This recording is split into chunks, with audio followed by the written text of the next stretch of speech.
Assalamualaikum warahmatullahi wabarakatuh. Shalom, Om Swastiastu, Namo Buddhaya, salam kebajikan. Halo teman-teman semuanya, halo juga buat teman-teman yang ada di rumah saat ini. Semoga prokesnya masih tetap dilaksanakan ya. Di sini kita akan bahas mengenai status Papua di Indonesia, mengenai otonomi khusus Papua dan asimetris Papua dalam negara kesatuan. Nah, sebelum ke materi, saya akan perkenalkan orang-orang hebat yang berpartisipasi dalam pelaksanaan meeting kali ini. Boleh di next. Oke, untuk yang pertama ada saya sendiri. Saya Deborah Silalahi dengan NPM terakhir 001. Kemudian ada Nur Aini Jihan Wijayanti dengan NPM terakhir 016. Selanjutnya ada Daniel Miracle dengan NPM terakhir 019. Kemudian ada Fauza Maulana dengan NPM terakhir 033 dan Syanas Wahyura Ningtyas dengan NPM terakhir 048. Sedikit informasi ataupun konfirmasi bahwasanya salah satu teman kami ataupun rekan kami tidak dapat hadir dalam pembahasan meeting kali ini dikarenakan ada beberapa kendala. Baiklah, sekarang kita masuk pada pembahasan pertama yang akan disampaikan oleh rekan hebat kita, yaitu Saudari Jihan. Kepada Saudari Jihan, waktu dan ruang dipersilahkan. Baik, terima kasih moderator atas kesempatannya. Saya akan memulai dari informasi singkat di Papua. Jadi Papua itu merupakan salah satu provinsi dan pulau tertimur yang ada di Indonesia. Jadi Papua itu merupakan salah satu provinsi yang paling luas yang ada di Indonesia. Jadi Papua itu terdiri dari dua provinsi, ada Provinsi Papua Barat dan juga Papua. Dan Papua ini berbatasan langsung dengan Papua Nugini di sebelah barat. Adapun mayoritas rakyat Papua itu beretnis Melanesia. Nah, di mana ciri-ciri dari etnis Melanesia antara lain adalah kulitnya yang agak gelap, rambutnya ikal dan gelap, bibirnya tebal, dan tingginya itu sekitar 160 sampai 170 cm. Selanjutnya. Nah, kali ini mengenai sejarah singkat Papua yang ada di Indonesia. Jadi Papua itu dulu berada di bawah Kesultanan Tidore dan Papua juga berada di bawah kekuasaan Hindia Belanda. Jadi pada saat itu Belanda juga menjajah Papua dikarenakan Papua memiliki banyak hasil bumi. Nah, kemudian pada tanggal 27 Desember 1949 terjadilah konferensi meja bundar di Den Haag, Belanda atau KMB. Jadi di sini Belanda mengakui kedaulatan negara Indonesia sebagai negara yang berdaulat. Namun masih terdapat sengketa antara Indonesia dan Belanda, yaitu mengenai Provinsi Papua, di mana Belanda tetap ingin bahwasannya Papua itu menjadi negara yang merdeka. Alasannya karena etnis yang berada di Papua itu berbeda dengan etnis yang ada di provinsi lain yang ada di Indonesia.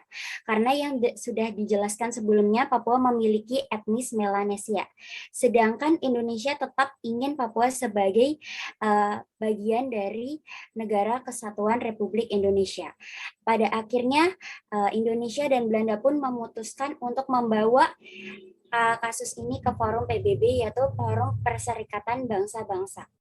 Nah, dalam sidang umum PBB, Menteri Luar Negeri Belanda yang bernama Joseph Marin Antoine Huberts Luns menginginkan agar kasus masalah Papua ini berada di forum PBB. Namun Majelis Umum PBB menolaknya. Kemudian atas perintah Soekarno membentuk Komanda Mandala yang dipimpin oleh Presiden Jenderal Mayor Jenderal Soeharto untuk menyelesaikan masalah di Papua. Dan pada akhirnya pada tanggal 15 Agustus tahun 1962 diadakanlah Perjanjian New York. Salah satu isi Perjanjian New York adalah pembentukan Badan UNTEA, yaitu badan sementara yang digunakan untuk menyelesaikan masalah yang ada di Papua. Nah, Badan UNTEA ini pun berisikan salah satu untuk menyelesaikan masalah Papua, yaitu adalah dengan PPRA, yaitu Penentuan Pendapat Rakyat atau Act of Free Choice. Nah, di sini rakyat Papua itu diberikan kebebasan untuk menentukan pilihannya untuk tetap bergabung dengan negara Indonesia ataupun ingin menjadi negara yang berdaulat. Dan pada akhirnya keputusannya rakyat Papua memilih untuk tetap menjadi bagian dari Negara Kesatuan Republik Indonesia.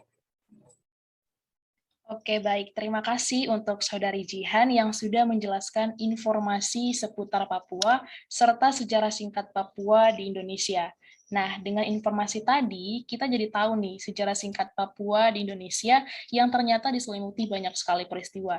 Kita juga jadi tahu bahwa Papua memiliki etnis Melanesia, yang mana ciri khas penduduknya itu adalah kulitnya yang hitam.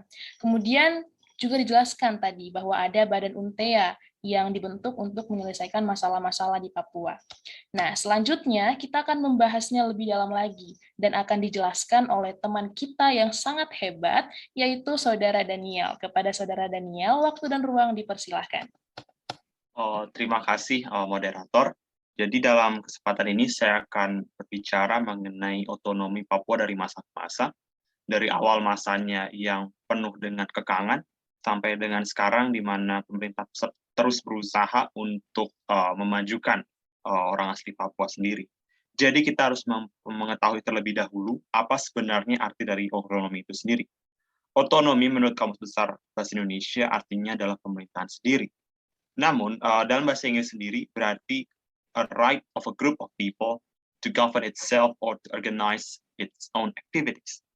Jadi kita memperhatikan bahwa bagaimana Papua ini sendiri di Indonesia penuh dengan sejarah yang cukup panjang. Dan awal mula pembicaraan Papua di Indonesia kita harus melihat pada zaman Soeharto. Di mana zaman Soeharto, kekuasaan pusat terhadap daerah sangatlah kuat. Bukan hanya Papua saja, mulai dari Aceh sampai ke tanah Papua, sampai ke tanah Maluku, bahkan salah satu bagian dari sejarah kelam kita mengenai Timur Timur juga terjadi pada masa Soeharto. Jadi kekangan yang kuat bagi Irian Jaya sendiri, karena waktu itu Papua diberi nama Irian Jaya, itu kita tidak bisa lepas dari pemerintahan pusat yang memberikan izin kepada Freeport untuk beroperasi di Papua. Jadi kita harus mengetahui bahwa kala itu Soeharto sedang membuka keran-keran investasi dari luar untuk bagaimana caranya agar Indonesia mendapatkan dana segar.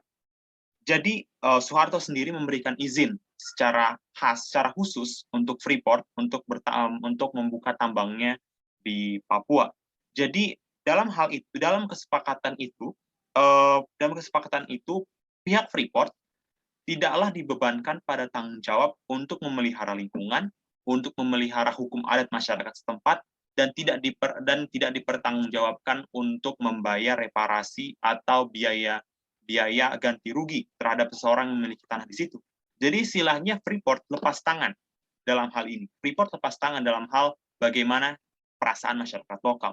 Dan oleh karena itu sah-sah saja apabila orang-orang Papua sakit hati ketika harta mereka yang berlimpah luar biasa hanya digunakan oleh Soeharto untuk kepentingan pembangunan di wilayah barat, terutama Pulau Jawa. Jadi kita melihat bahwa fokus pembangunan Soeharto kala itu adalah di Pulau Jawa. Kita melihat betapa perkembangan begitu pesat di Pulau Jawa dengan mengorbankan harta sumber daya alam yang dimiliki masyarakat Papua. Setelah Soeharto mengundurkan diri dari jabatannya sebagai presiden pada tahun 1998, Indonesia mengalami gejolak mengenai wilayah-wilayah daerahnya, mulai dari wilayah Aceh, mulai dari wilayah Papua, wilayah Timur Timur, dan wilayah-wilayah lainnya. Kita mengetahui bahwa Papua pada akhirnya mendapatkan otonomi khusus. Namun awalnya Papua sendiri tidak dijanjikan otonomi khusus karena awalnya undang-undang untuk otonomi khusus itu hanya untuk wilayah Aceh saja. Kita mengetahui bahwa otonomi khusus Aceh memperbolehkan adanya syariat Islam dan otonomi khusus untuk Timur Timur ditolak. Dia membuat Timur Timur lepas menjadi Timor Leste. Untuk Papua sendiri, tim 100 yang berisikan orang-orang asli Papua menuntut kepada Habibie untuk memerdekakan diri. Namun kala itu Menteri Sekretaris Negara menganggap bahwa mereka hanya ingin untuk membuat otonomi atau membuat pembangunan yang lebih pesat di Papua lagi. Beberapa produk-produk hukum diciptakan mengenai Papua pada masa reformasi. pada masa awal reformasi. Ada undang-undang pemekaran wilayah yang mendapatkan tentangan yang sangat keras yang membuat unjuk rasa di Papua pada tahun 1999, namun akhirnya mencapai puncaknya pada otonomi khusus tahun 2001 yang memperbolehkan beberapa hal untuk menjadi istimewa di Papua, seperti contohnya ada Majelis Rakyat Papua dan kebijakan-kebijakan untuk mendorong orang asli Papua itu sendiri. Jadi UU ini diubah, UU nomor 2 tahun 2001 ini diubah menjadi UU tahun 2021 mengenai otonomi khusus Papua yang bertujuan, yang berfokus kepada Dewan Perwakilan Rakyat Kabupaten Kota yang ada di Papua, di mana beberapa kursinya tidaklah boleh diduduki oleh anggota partai politik, dan 30% haruslah memiliki kehadiran perempuan di sana.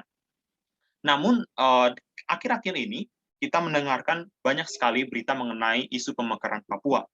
Mungkin dari tahun lalu kita mendengarkan ada isu bahwa Papua hendak dimekarkan menjadi Papua dan Papua Selatan, dan sekarang kita mendengarkan bahwa Papua hendak dimekarkan menjadi 3 bagian, Papua Selatan, Papua Utara, dan Papua Pegunungan Tengah. Jadi menimbulkan pro dan kontra, karena dalam pihak yang kontra, hal ini seperti dengan memecah belah orang-orang Papua itu sendiri. Namun dalam sisi pemerintah, mereka menganggap bahwa ini adalah cara terbaik untuk membuat orang-orang Papua yang semakin maju. Dan kita juga harus melihat bahwa otonomi khusus Papua di masa kini memberikan adanya positive discrimination untuk orang-orang Papua agar mereka bisa menjadi lebih baik. Meskipun itu banyak pro dan kontranya. Berikutnya. Jadi pertanyaan kita sekarang ini adalah, apakah otonomi khusus untuk Papua bertentangan dengan bentuk negara Indonesia, yaitu negara kesatuan? Jadi kita harus paham bahwa hasil sidang BPUPKI, Indonesia adalah negara kesatuan. Karena Indonesia tidaklah berani untuk menanggung resiko untuk dipecah belah oleh masyarakat asing apabila Indonesia memilih federalisme. Meskipun kalau misalnya kita lihat tradisi orang Aceh dengan orang Batak berbeda, tradisi orang Jawa dengan orang Sunda berbeda. Federalisme sangatlah mungkin di Indonesia. Namun bentuk negara kesatuan itu dipilih karena Indonesia kala itu tidaklah mau untuk mengambil resiko untuk terpecah belah. Namun sistem yang dipakai adalah sistem desentralisasi. Karena Indonesia sendiri dipenuhi dengan berbagai macam masyarakat, berbagai macam suku, berbagai macam etnis. Indonesia lah tidak bisa hanya dipimpin oleh sentralisasi saja. Oleh karena itu Indonesia dibagi-bagi menjadi provinsi-provinsi, dan tiap provinsi itu memiliki khas-khas tradisi-tradisi masing-masing. Indonesia sebenarnya dari awal sejarahnya berkutat dengan ide federalisme ini. Kita mengetahui bahwa Soekarno berpendapat bahwa Indonesia harus negara kesatuan. Hatta berpendapat kalau Indonesia harus bentuk negaranya federalisme. Nah, kemudian Indonesia juga pernah mengalami masa federalisme tersebut ketika hasil KMB menyatakan bahwa Indonesia menjadi Republik Indonesia Serikat. Republik Indonesia Serikat itu adalah bentuk-bentuk federalisme, dan tidak sampai setahun Indonesia kembali lagi menjadi negara kesatuan. Kita juga paham mengenai bagaimana upaya separatisme Maluku Selatan yang dipimpin oleh Sumokil ketika ia menentang yang namanya negara kesatuan dan mendukung adanya federalisme. Kita harus mengingat bahwa perdebatan federalisme dan unitarisme ini sangatlah kuat pada awal berdirinya Indonesia. Kita mengingat bahwa pendapat Aaron Leibhardt, salah satu ahli politik, dia mengatakan bahwa federalisme bukanlah kondisi yang cukup untuk desentralisasi, dan desentralisasi itu pun bukanlah kondisi yang cukup untuk federalisme. Sehingga kita bisa menyimpulkan bahwa dalam negara kesatuan, desentralisasi itu juga berhak ada dan bisa ada, dan tidak hanya terpengaruh oleh federalisme itu saja. Baik, terima kasih untuk Daniel atas materi dan penjelasan yang disampaikan. Nah, teman-teman, kita jadi tahu nih bahwa otonomi Papua dari masa ke masa ternyata banyak perubahan. Misalnya di masa Soeharto, banyak terjadi eksploitasi. Kemudian di masa reformasi, ada upaya rekonsiliasi. Kemudian di masa kini nih, ada usul pemekaran Papua. Nah, selain itu, kita juga diharapkan ya teman-teman, bisa mengerti bahwa desentralisasi ini bukan hanya ada di negara yang federal, tetapi juga memungkinkan di negara yang berbentuk kesatuan. Oke, selanjutnya kita masuk ke materi yang juga penting untuk kita semua ketahui. Nah, materi ini akan dijelaskan oleh teman kita yang hebat, yaitu Saudari Syanas. Kepada Saudari Syanas, waktu dan tempat dipersilahkan.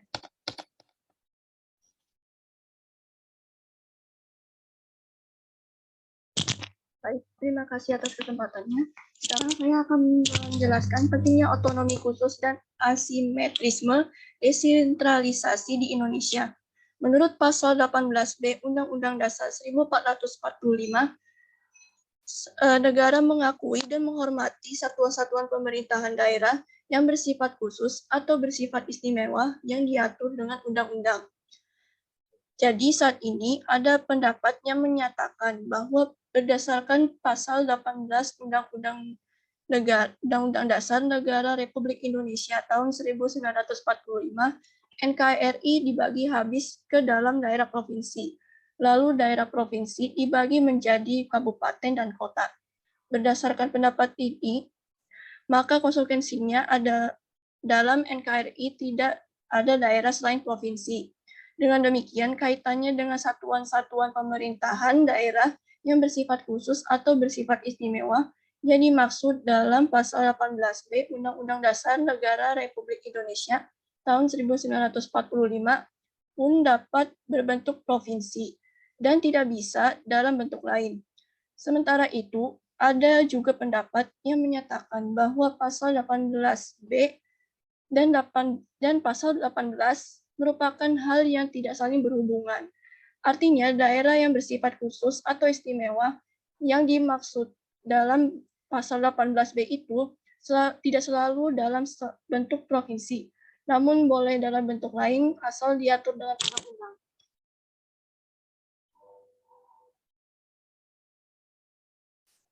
Kemudian, Indonesia bukanlah negara federalisme, karena tiap-tiap wilayah dalam suatu federasi memiliki bagian yang sama dan memiliki jurisdiksi yang luas terhadap hal-hal yang menyangkut daerahnya, sedangkan Indonesia tidak.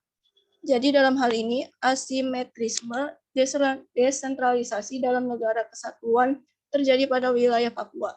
Wilayah Papua memiliki otonomi yang lebih luas dibandingkan Maluku misalnya, sehingga desentralisasi yang ada di Indonesia sifatnya asimetris. Jadi dengan adanya otonomi dibenarkan dalam negara kesatuan semata-mata untuk memfasilitasi perbedaan suatu wilayah dengan wilayah lainnya karena perbedaan agama, etnis, dan tradisi. Terima kasih. Oke, terima kasih ya kepada Saudari Syanas atas pemaparannya yang luar biasa. Nah, dari semua yang dijelaskan oleh teman-teman kita tadi, maka kita dapat menarik 3 kesimpulan.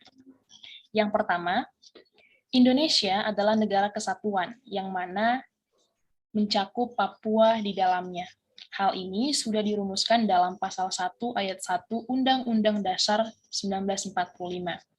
Negara kesatuan ini dijalankan dengan sistem desentralisasi, karena Indonesia memiliki luas wilayah dan keberagaman budaya yang dalam perkembangannya, Indonesia kini menerapkan sistem desentralisasi asimetris terhadap beberapa daerah di Indonesia, seperti Papua. Yang kedua adalah Indonesia bukanlah negara federalisme, melainkan negara kesatuan dengan sistem desentralisasi asimetris. Hal ini sudah sangat jelas, yang berkaitan juga dengan poin kesimpulan yang pertama. Tujuan diterapkannya sistem tersebut adalah untuk menghargai kekhasan budaya yang dimiliki Indonesia, serta meminimalisir potensi resistensi yang dapat mengancam persatuan nasional.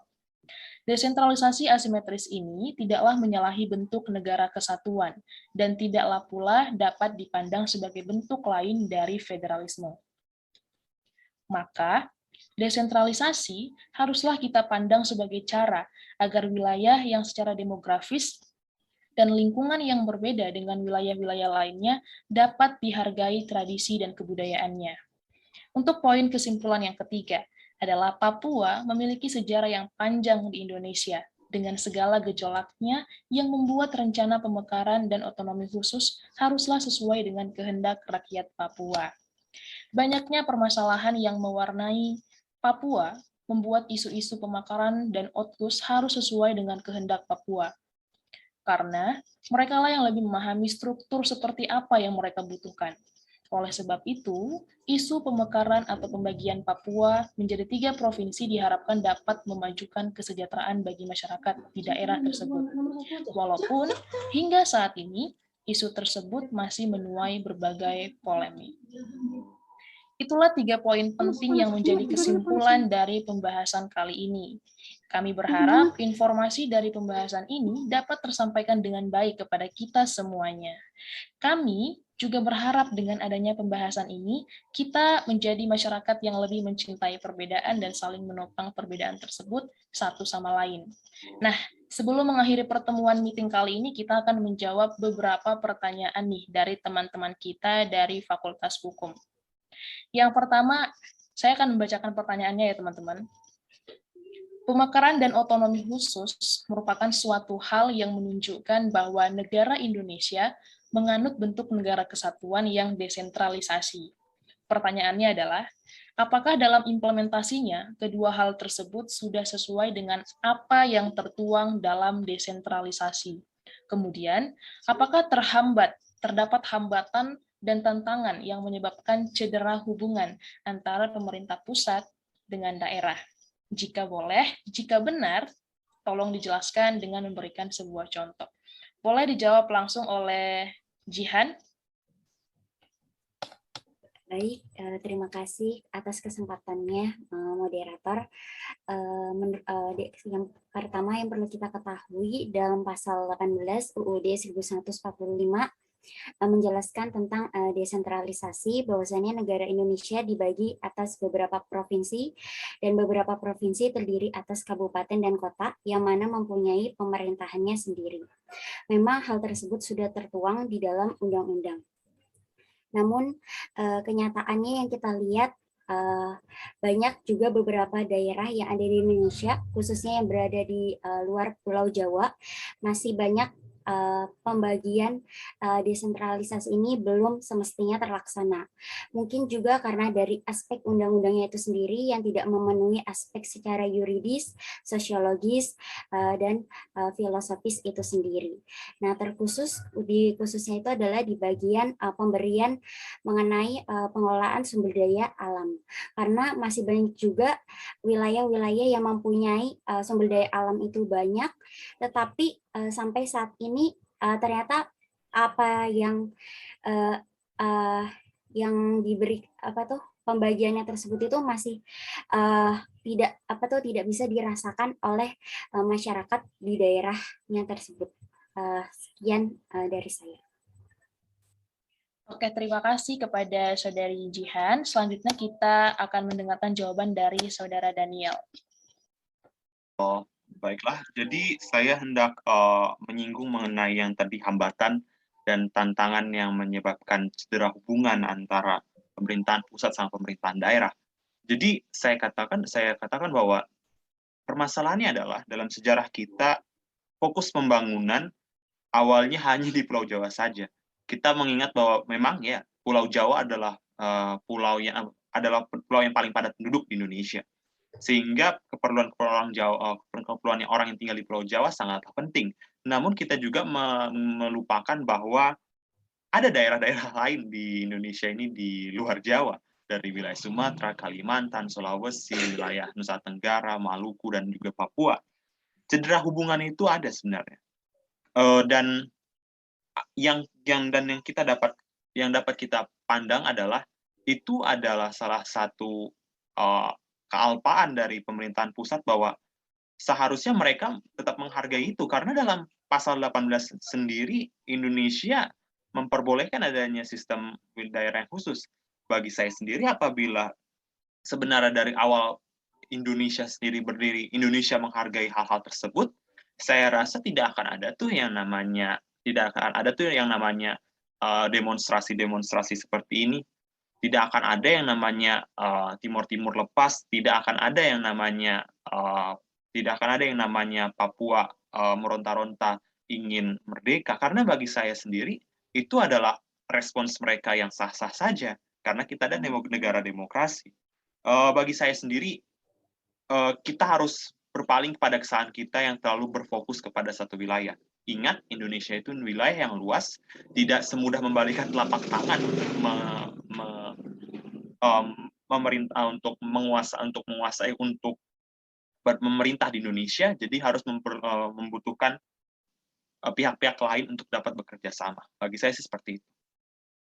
Oke, terima kasih atas jawaban dari Saudara Daniel Miracle.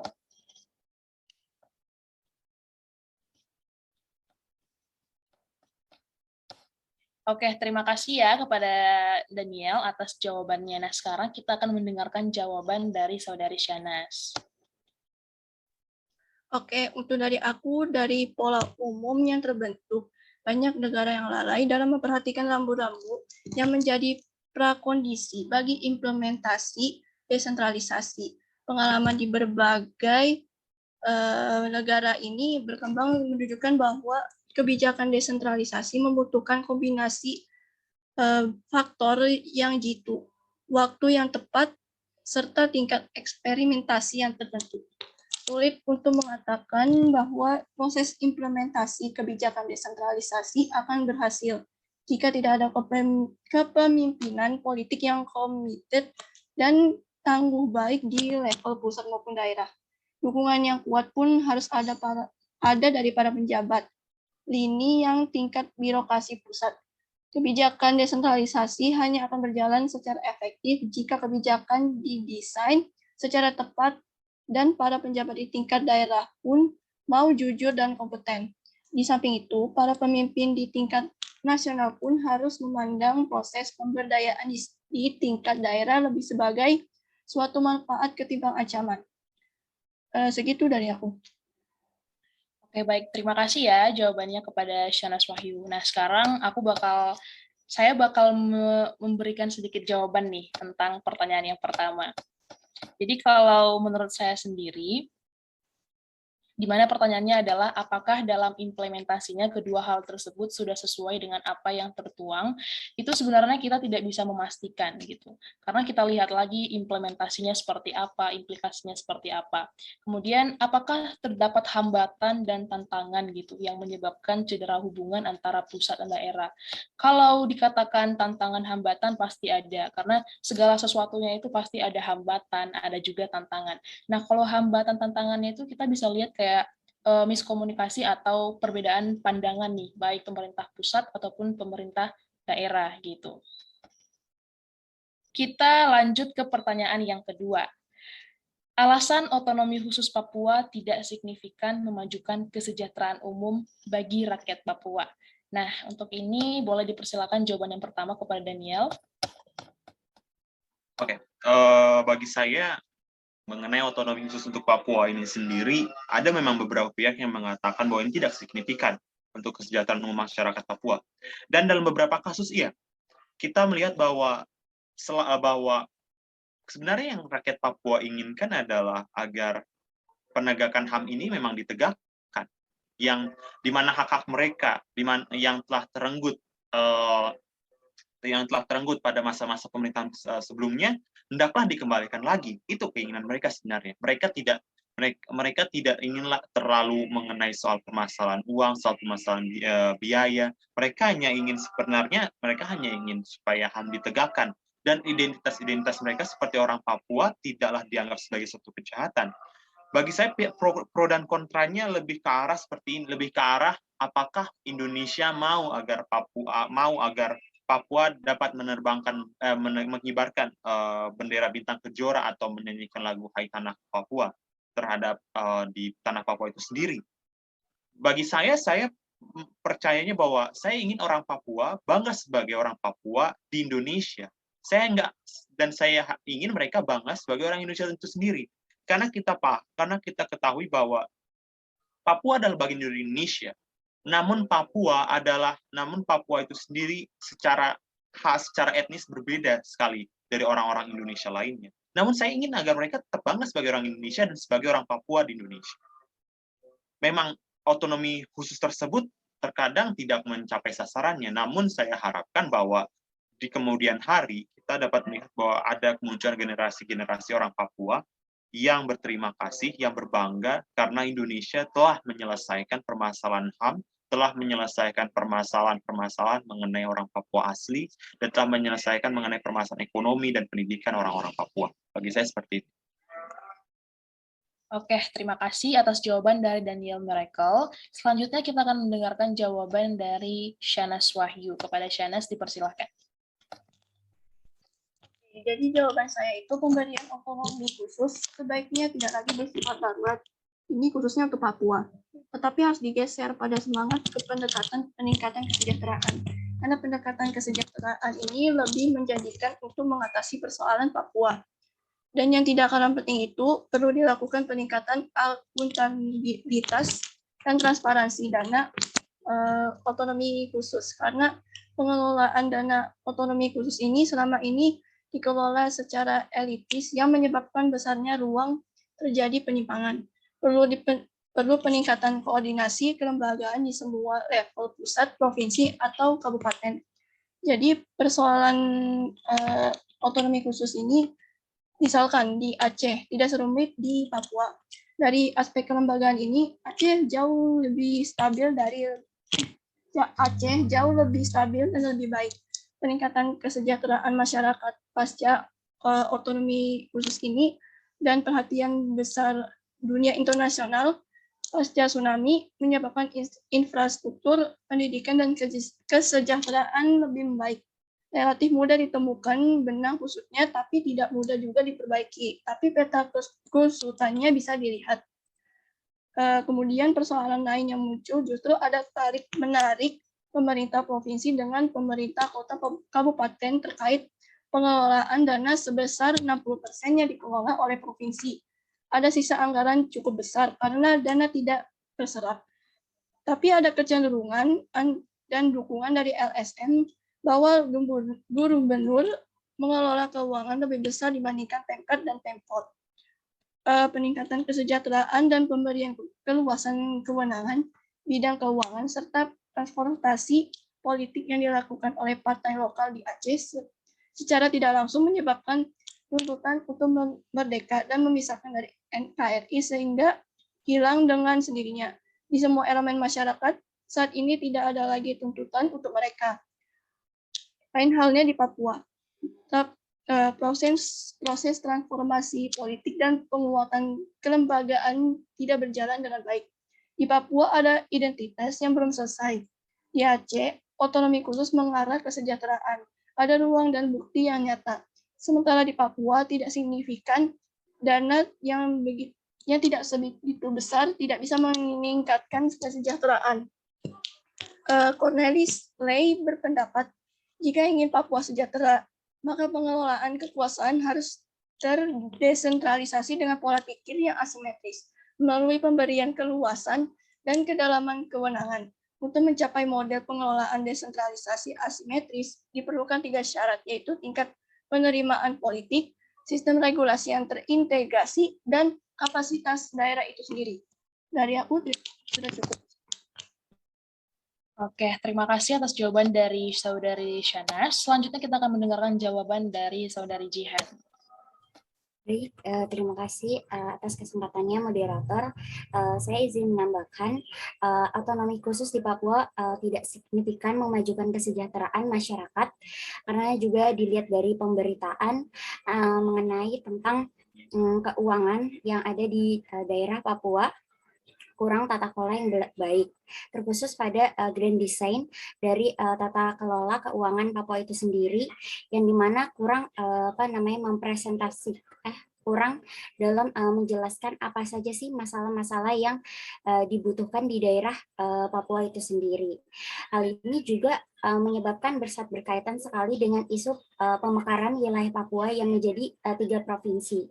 Karena dilihat saja dengan otonomi khusus yang penggabungan daerah tersebut yang Papua tersebut masih belum stabil, sekarang malah ada isunya pemekaran wilayah Papua menjadi 3 provinsi. Dan juga banyak pendapat para ahli yang mengatakan bahwasannya pemekaran di daerah Papua itu terlalu terburu-buru atau tergesa-gesa dengan tidak memperhatikan kondisi di daerah Papua itu sendiri. Di mana para pendapat ahli juga mengatakan lebih baik perbaiki dulu dari partai lokalnya, terus juga selesaikan dulu konflik-konflik yang ada di daerah Papua. Karena yang kita tahu pada saat ini konflik Papua sangat meresahkan sekali, khususnya KKB yang menyebabkan banyak kematian warga sipil di Papua itu sendiri. Dan juga tingkatkan juga infrastruktur, pendidikan, kesehatan, dan sebagainya. Sekian dari saya. Oke, terima kasih untuk jawaban dari Saudari Nurani Jihan. Nah, di sini saya akan sedikit menyimpulkan dari setiap jawaban teman-teman semuanya, di mana apa sih yang menyebabkan otonomi khusus di Papua ini tidak signifikan memajukan kesejahteraan umum bagi rakyat Papua. Nah, sebenarnya ada beberapa alasan, namun kenapa otonomi khusus ini tidak terlihat signifikan itu sebenarnya dilihat dari baik pemerintah pusat ataupun pemerintah daerah, ataupun warga masyarakat Papua gitu. Kayak marilah sama-sama pemerintah pusat ataupun pemerintah daerah mengesampingkan ego mereka gitu. Dan lebih lagi fokus kepada pembangunan. Jangan hanya pembangunan yang di daerah-daerah yang hanya terlihat saja gitu, tapi juga perhatikanlah daerah-daerah yang juga tidak terlihat namun memiliki sumber daya alam yang luar biasa. Dan semoga pemerintah pusat ini itu jangan hanya fokus kepada sumber dayanya aja, tapi juga kepada pembangunan, kepada infrastruktur, kepada sistem-sistem yang dijalankan di provinsi tersebut, seperti itu. Baiklah, dengan diskusi tanya-jawab yang tadi, maka berakhirlah pembahasan meeting kita kali ini. Kami meminta maaf jika terdapat penulisan kata atau nama yang kurang tepat, serta kami juga membutuhkan saran dari teman-teman semua yang menyaksikan pembahasan ini untuk membuat karya yang lebih baik. Terima kasih atas segala perhatiannya. Wassalamualaikum warahmatullahi wabarakatuh.